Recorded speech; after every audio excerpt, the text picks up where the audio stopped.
Welcome to Dragon's Lair Update. I am Cris Oviedo, filling in for Diane Schumacher. This month, the beautiful game returns to Colombia. Men's soccer battles Cape Fear, Coach Troy's Dragons take on Frederick, and we'll recap the Under Armour All-America Lacrosse Classic. First, the defending Region 20, District 8 champs take the field.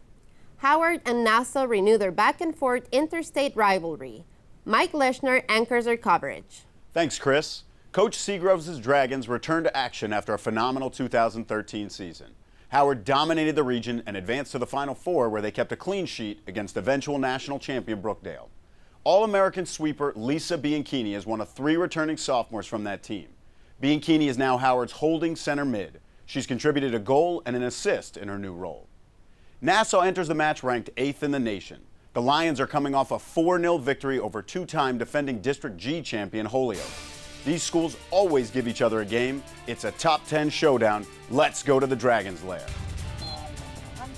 First half free kick for Nassau. Helen Sabalos takes it.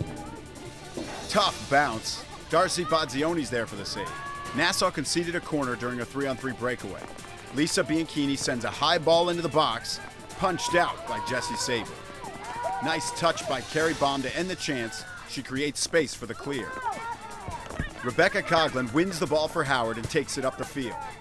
Keeps her head up. Diagonal to Kanifa Mullings. Excellent ball. Mullings runs onto it. Jacqueline Griffin with the challenge. Excellent defense from the Lions left back. Nikki Manning sends it up. Jessica Hawley looks to clear. Manning wins it back for the Dragons. Goes to Jen Craven. She sees Coughlin make a run and serves up a tremendous diagonal ball. Coughlin is onside, into the box, she scores! Superb finish from Rebecca Coughlin, 1-0 Howard. Here's the finish. Coughlin, one touch, she places it where she wants it and tucks it inside the near post. Howard is starting to control the possession battle. Craven takes it to the edge of the box, sends across to Coughlin, hits her in the stomach, but Sable is there for Nassau. The game is beginning to open up now for Howard. Second half throw-in for the Lions. Tremendous work by Craven, winning possession for Howard. She passes it off to Coughlin.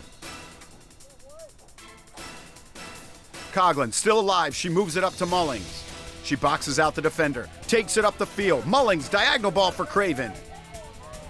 She outruns the Nassau defender, beats her to the ball, sends it into the box. Diving interception by Sable. Nice challenge by Jennifer Cerna. She gets it back for the Lions. Up to Charlotte Barnum. Nassau has numbers forward. Here's a chance. Good ball from Barnum. Liz Parks slams the door shut with a big-time challenge. It bounces outside to Rachel Kubler, but Christy Feist is all over her. Feist with a clear. Nassau throws it in. Superb effort from Kanifa Mullings. She wins it and takes it the other way. Mullings moves it to Craven.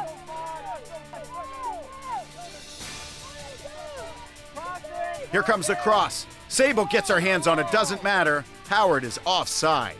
Howard is dominating the possession battle. Parks sends it up in the direction of Mullings. Here's Mullings driving forward. She switches the field, plays the ball diagonal. Brilliant execution on the pass from Mullings. Coughlin runs onto it. She connects with Craven, and it's in! Howard takes down Nassau. 2-0 is your final.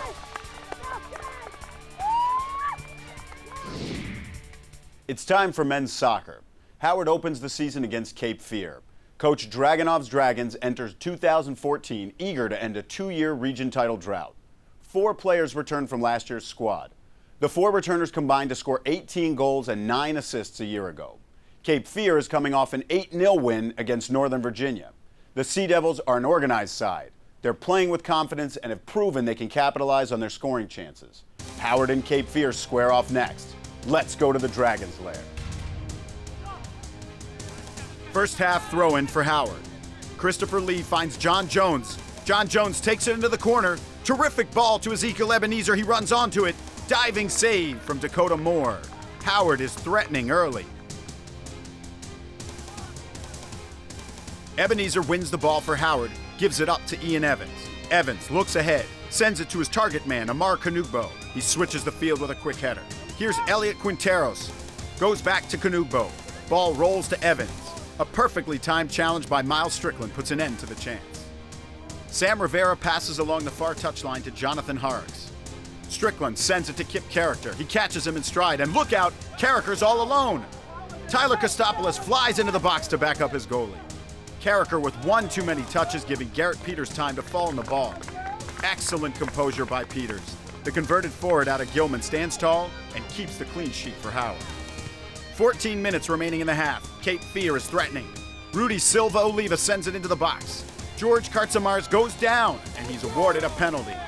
Nate Pace is the penalty taker for Cape Fear. He's up against Garrett Peters.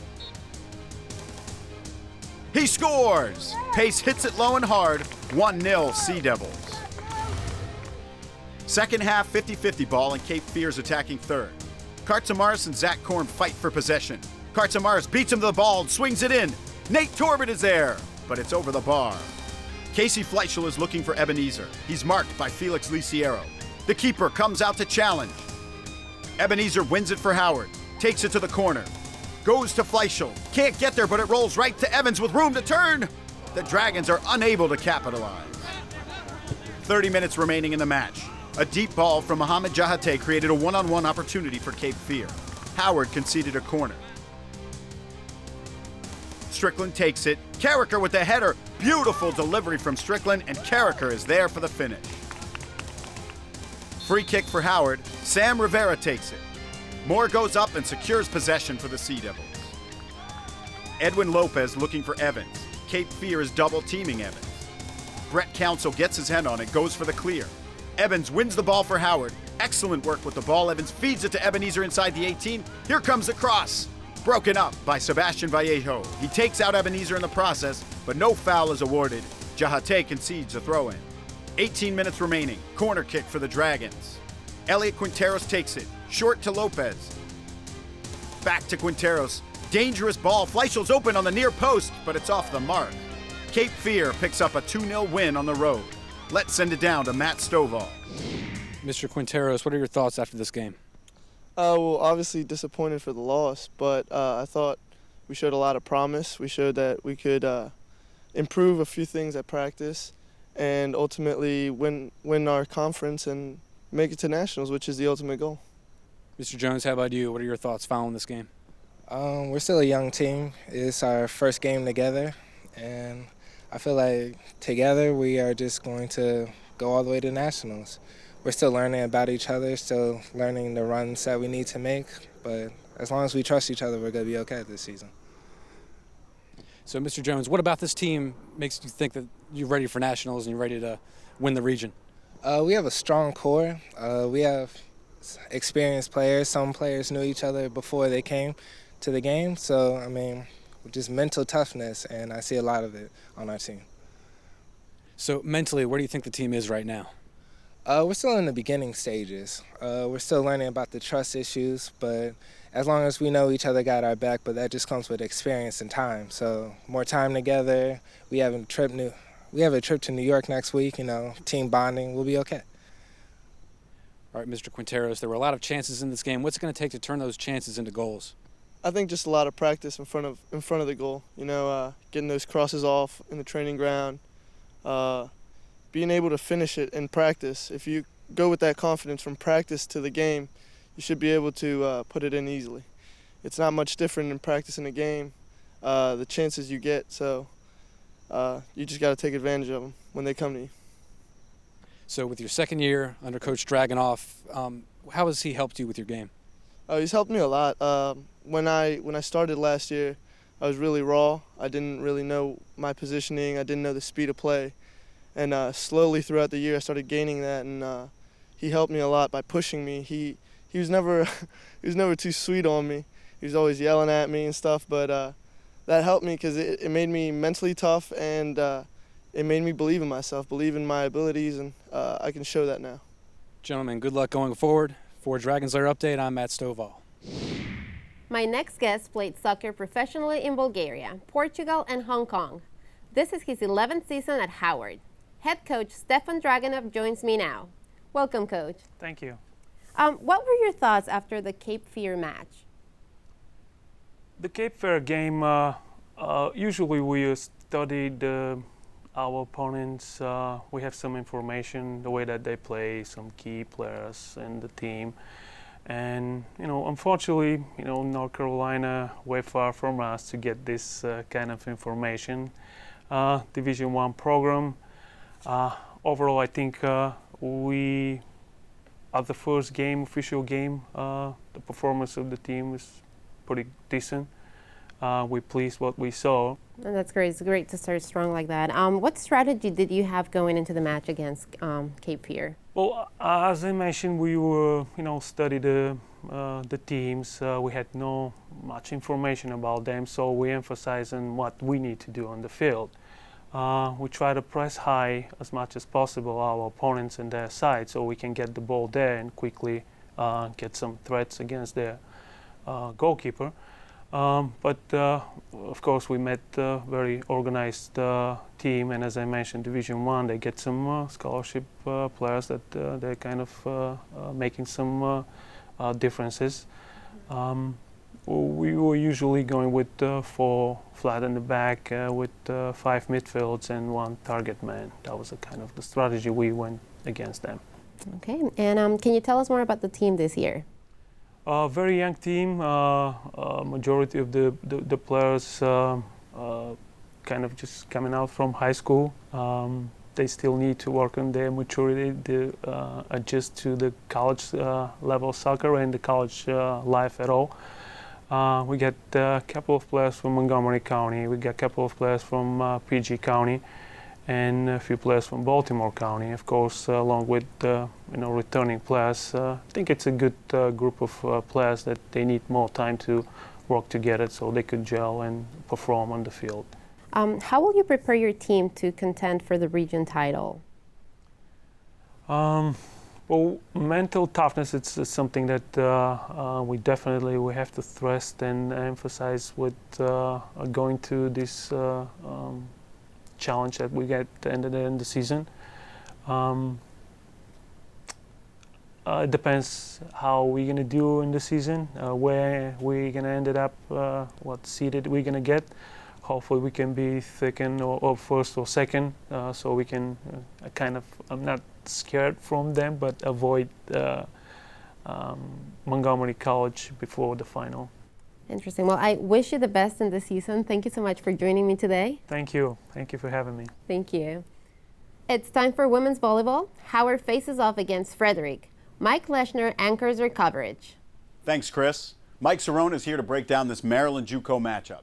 The Cougars returned 3 key sophomores from last year's team that finished 3rd in the conference. Frederick is coming off a huge win. The Cougars swept the school that ended their season in 2013. Mike, what do you expect to see from Frederick? I mean, basically, Frederick is an offensive team. That's what they base their whole entire aspect on. They get out on the run, they get their points early, they get nice aces, they get their kills, very well done. I mean, it's just crazy how good of an offensive team Frederick is.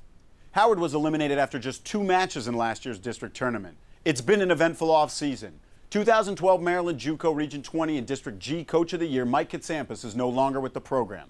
Gary Troy took over a few weeks before the season, and the Dragons have responded positively to Coach Troy. They're 3-1. Mike, how can Howard get the win today? Howard's got to really look at the defensive aspect of their game. You got to watch out for the whole entire Cougar offensive line because they get a lot of kills, they get a lot of aces on the serve. I mean, overall, you got to ignite that fire to beat one of the best JUCO teams the whole entire state of Maryland. But that's what you got to look at is Katrina Katalski. She's the leader on this team. All aspects of her game are flawless. You got to lean on her for leadership. Howard and Frederick take to the court next. Let's go to the Dragons' lair. First set, Howard serving Frederick. Emily Rabbit gives it to Victoria Kettner. Out of the back, Kettner puts it away. That is a tough ball to play, unpredictable from the standpoint of where she may go with the hit. After an early 11-4 deficit, Howard is showing some confidence. The Dragons get into their system. Caitlin Porter sets right to Katrina Katalski. She gets it to fall. A tip ball is always tricky. Katrina Katalski used it to her advantage right there. Ensuing rally, Katalski with a deep serve. The deep serve is so big because it makes it harder to pass to the setter. Frederick had a set pass right there, which led to a bad set. It gives Howard an easy chance. Brandy Kreiser hits it off the net over the block, and it's going to be a point for Howard. 6-0 run for Howard. Cougars get into their system. Denied by Kayla Brockington. Free ball for Frederick. Nice pass by Rabbit. She finds the setter. Haley Borer outside to Hightower. Hard-driven ball from the sophomore out of Houston. Number 2, Kylie Hightower is the lead hitter for the Cougars, and she bases her game off of precision. With this kill, you see how she pinpoints the back corner line and rams it home for the point. Frederick serving Howard. Dug up by Katulski, she sends it in the direction of Porter. Brockington sends it over. Kettner to Bohr, finds Jackie Burns on the opposite side. She's turned away by Kreiser. Howard cuts the lead to 5. Ensuing rally, Kettner out of the back. Katulski with the dig, sends it right to Porter. She goes outside. Brandy Kreiser delivers a big right-hand shot. Perfect set by Porter right there. The high set gave Kreiser a chance to swing her arm fully and snap the wrist to get that ball just after the attacking line. Hightower on the serve. She finds an opening and gets it to fall. Frederick is on a 7-2 run. Taylor Bowen. Colleen Went with the solo stop. A tough set made a difficult hit right there for Howard and gave an easier block for Frederick to grab that point. Frederick wins the opening set. Howard looking to respond. Kreiser goes to Bowen. Went gets it to the setter. Bohr outside to Rabbit, and she tees off. Emily Rabbit grabs one of her 5 kills on the day with a line shot on the far side of the court. Frederick takes control of the match with a convincing 25-11 win in the second set. Free ball for the Cougars. Kettner finds Bohr. She finds Leanna Barnes on the right side. Barnes showcases her power. Howard serving Frederick. The Cougars get into their system. Bohr sets Rabbit, and she pounds the ball. Frederick needs 2 points to win the match. Hightower serves it. Kreiser to Porter. Katulski concedes the free ball. Bohr likes what she sees on the opposite side. Barnes delivers another right-hand shot. After a flurry of points by the Cougars, the game is capped off with another cross-court swing of Barnes to give Frederick yet another dominating win. Let's send it down to Matt Stovall. All right, Caitlin, this was a tough match. What are your thoughts? Today, I believe that we weren't mentally prepared. We've played much better than we have today, and I just know that we can prove better on the court than we did today. Aspen, where do you feel the team can improve on the court, like Caitlin was saying? Definitely working as a team, because today we wore the same uniform. I said this when we had a meeting, but we didn't act like it. We definitely need to prove that we are a team no matter what the circumstances, no matter how deep of a hole we dig ourselves in. We need to get back out together, not one by one. Taylor, how about you? What are your thoughts after this one? Similar to Aspen, we really need to pull it together as a team, forget all of the mental blocks in our game, and just pick it up and play our volleyball that we've all been playing since high school or earlier. Aspen, how do you feel going into the next match? Do you want to get this one out of your system? Oh my gosh, I'm so ready for the next match. I think, oh my gosh, it's not just an individual effort. I think everybody realized what happened today. I think everyone knows what to fix, and I think we're all gonna patch it up and move on. We're so ready, even though we just lost, but we're ready for it already. Best of luck going forward, ladies. Thank you. For Dragons Lair Update, I'm Matt Stovall. My next guest coached the Under Armour Elite Volleyball Club 15s and the Carroll Vipers Volleyball Club 17-18s. This is his first season at Howard Community College. Head coach Gary Troy, welcome to the show. Thank you. How have your assistant coaches been helping you become very comfortable here? Well, actually, I've got 2 former players that played at Howard Community College. Karen Apphouse, she was the first scholar athlete at Howard Community College back in 1999. And this is her first year coaching, and she brings a lot of knowledge as far as tendencies and really tweaking stuff there. She's also very intense. And then Madej, she used to be, she was actually on my son's team. She's very thorough, very calm, and I think she's already related well to the players on the team, so I think she's going to do well. Jody was our injured player. She was the libero, and she's basically a student coach right now because she's not going to be able to play this year. So she's been tremendous because she basically took hold of the program during the summer and ordered the uniforms, got a lot of stuff that needed to be done because of the absentee of a coach at that time. So, what does your team still need to work on? Passing and outside hitting. That's our biggest hit, and that mainly is getting Caitlin used to pushing to the outside more. to get our outside hitters more swings, and then our passing. Our passing was a real. That's always tough. If you ever talk to any volleyball coaches, that's usually the one aspect that needs the most work. Our passing and serve receive had a lot to be desired yesterday. It was really good over the Dragon tournament. What do you think made the difference, like the disconnect between the Invitational and the game last night? Well, I think part of it was my fault. I introduced a couple, we came in with a couple new players that have been that had just come onto the team, and we practiced with them, and I tried to get them into the lineup right away so that we would be farther ahead down the road. Frederick's a good team, and I think the girls were a little bit unsure because I made those changes, and they were kind of a little bit intimidated by Frederick from the standpoint of, I guess, Frederick crushed them last year. And I tried to tell them that last year was last year and this year is not the same team, but I think they had a challenge getting through that. Coach, thank you so much for coming into the show today. Thank you for having me. I was glad to come. Best of luck this season to you and the team. Thank you. Up next, we'll talk cross country with Steve Musselman. Learning at home.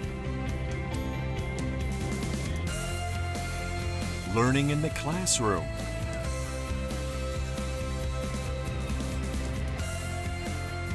Learning for success. For learning that works for you, choose Howard Community College. To find courses and programs that fit your schedule and learning style, visit hcclearningworks.com. You can get there from here. Welcome back. My next guest brought home Howard Community College's first national championship. Head coach Steve Musselman joins me now. Welcome, Coach. Thank you. Thank you for coming. So tell me, what makes Gary Smoliak a special athlete? He was a quality athlete at high school. He went to Atherton, and he won counties his junior year. And cross-country running, distance running, this county is always very competitive. Last fall, he started off slow, not so fast and running slow, but he was a little cautious going through some of the races. But each week he was constantly improving. But by the time we got to nationals, everything fell into place. He's an excellent student. He's in a Rouse program. He's very technical, very analytical. So I don't need to give him a big rah-rah pep. I just need to break things down for him so he understands, and he goes out and he executes. What are the kind of things that you break down when you're talking to a runner? I talk about, the distances. People think, like for the men, they're moving up from 3 miles to 5 miles. They think, oh my gosh, 2 more miles. But I know we break it down into segments. We say, all right, here's your first mile. I want you to run the first mile this time, second mile this time. And we want to get progressively faster as we go through, and just have the confidence when we get to the line that we've done this type of training and workouts and we can handle what's ahead of us. So what are you looking forward with the women's team? The women's team is a tight group also, and I think that's a lot of people look at the distance running as like individual, but no, there's no bench. Everyone competes at the same time, so everyone's sharing that same experience, and they're all very supportive. What I like is when we were doing things the other day, the couple of the better women finished, but they waited around at the end of the segments that we were doing, like the finish line. We were cheering on their teammates, and I didn't even have to say anything. They did that automatically. I said, okay, this is very cool. This is going to be a good team concept for us. And I said, I teased them. I said, I'm not going to tell Caroline to slow down. So think of it as a big game of tag, and you guys got to find her as fast as you can. That's great. So Caroline is the one woman that's stepping up this year in your program? Yeah, she's stepping up this year. She was 16th at cross country last year. And like I said, once we got the track, she was second to 10,000 meters. And when I saw the workout of the day, I could tell she'd been doing some pretty good training over the summer when we sent things out. So she's ready. This will be a good year for Caroline and the team. Thank you, Coach, for coming in today. I appreciate it. Thank you. Best of luck this season. Yes. Let's go to Marilee Adams for this month's Dragon Close-Up. Playing in the Under Armour All-America Lacrosse Classic is one of the highest honors a high school athlete can achieve. And this year, the organizers added a JUCO Elite Showcase for community college players. 9 Dragons made the cut. Under Armour divided the country into 3 teams: South, Metro, and North. Tryouts were held in Maryland, Long Island, and upstate New York to decide each team's 24-man roster. Howard Community College players tried out for the South. Tryouts are very intense. A lot of great talent came from Maryland, New Jersey, all the way from North Carolina. Oh man, it was intense. It was a one-day tryout, 2.5 hours, and we went at it for, we just scrimmaged. The regional format forced familiar foes to work together. Met a bunch of great new guys. Our rival team Essex, turns out, they're not all that bad, It was, at first, it was weird, but they're really nice guys. You get used to them. 7 different community colleges from Maryland, Massachusetts, and New Jersey were represented on the South team's final roster. Waiting for them in Towson was the Metro team. Regional pride was front and center. It's big, the rivalry between New York and Maryland. All the kids from HCC, Essex, a couple of kids from Southern Maryland, Hartford.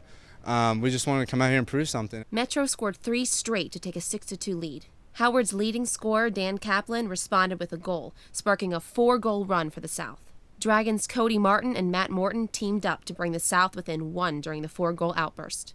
After Metro regained the lead, Howard's face-off man Anthony Pagnotta won possession, and the South forced overtime. Pagnotta won the ensuing face-off, but Metro forced a turnover. Nassau's Daniel Grossman went on to score the game winner. After a short break, the South had to take on a fresh sparring partner, the North. A lot of pride, especially last game playing against the North, a lot of New York, Long Island kids. Very, very skilled team, very fast, a lot of Onondaga kids, so they're always very good, competitive. Under Armour's first JUCO Elite Showcase did not look like a typical All-Star game. Coaches try to keep it as normal as possible, I guess, but you're getting out there, you're the only ones there, you got coaches on the sideline, so the intensity is there, and you just want to play your best. The South scored 6 unanswered in the first half. Matt Morton and Dan Kaplan each contributed a goal for the South. Ben Carta, Jerron Brooks, Zach McElroy, Travis Harrison, Ryan Hudson, and Cody Martin played shutdown defense, holding the North to just 1 goal in the first half. Anthony Pagnotta won 4 second-half face-offs to help the South close the showcase with a win. Scouts from 4-year programs attended the Under Armour tryouts and games, and Jerron Brooks received plenty of attention. Coach has been contacting me from a lot of D2 schools. Some Brevard, Keystone, a couple others, just can't name them right now, but they said we really like what you showed at the tryout, and we really want to get in contact, really want to see you play some more at the games, and we can go from there. Ultimate goal is to go to a school that I love and that's good for me academically, first and foremost, and athletically, where I can succeed and thrive and enjoy the rest of my life with that education. For now, Jerron, Ben, and Zach plan on returning to Howard. I know we have some good road games next year up in Onondaga on the Carrier Dome. Got a road trip to Nassau, Genesee, so good competition up there. I enjoy playing here. Met a lot of new great people, so lasting relationships. Plan to return to Howard for 1 more season in the fall and the spring, get my associates and see what happens from there. Wherever these All-Americans decide to go, they're sure to be valuable additions at the next level. For Dragons Lair Update, I'm Marilee Adams. You can watch highlights on game day. Go to youtube.com/HCC Dragon Sports. Tune in Friday, November 7th for an all-new Dragons Lair update. Thanks for watching, and remember, go Dragons!